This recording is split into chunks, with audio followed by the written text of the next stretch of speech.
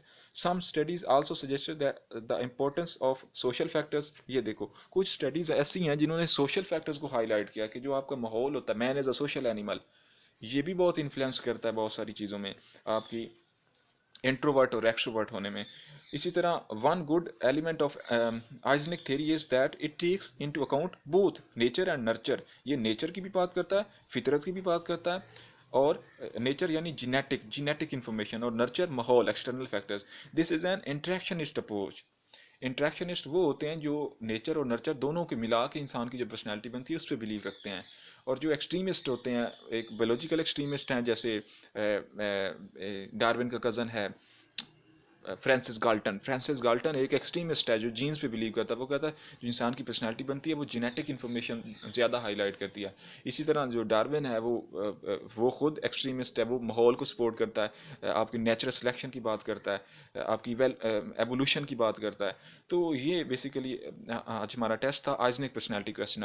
اس کا بکلیٹ اور مینول اور جو آئٹمز وغیرہ ہیں وہ میں دیکھوں گا، اگر مجھے ملے تو میں اپلوڈ کر کے لنک پہ اس میں ڈسکرپشن میں پٹ کر دوں گا، آپ وہاں سے رسائی حاصل کر سکتے ہیں۔ تو امید کرتا ہوں یہ لیکچر بھی آپ کے لیے کافی ہیلپ فل ہوگا۔ Finally thanks. سلائڈ کا لنک بھی آپ کو ڈسکرپشن میں مل جائے گا۔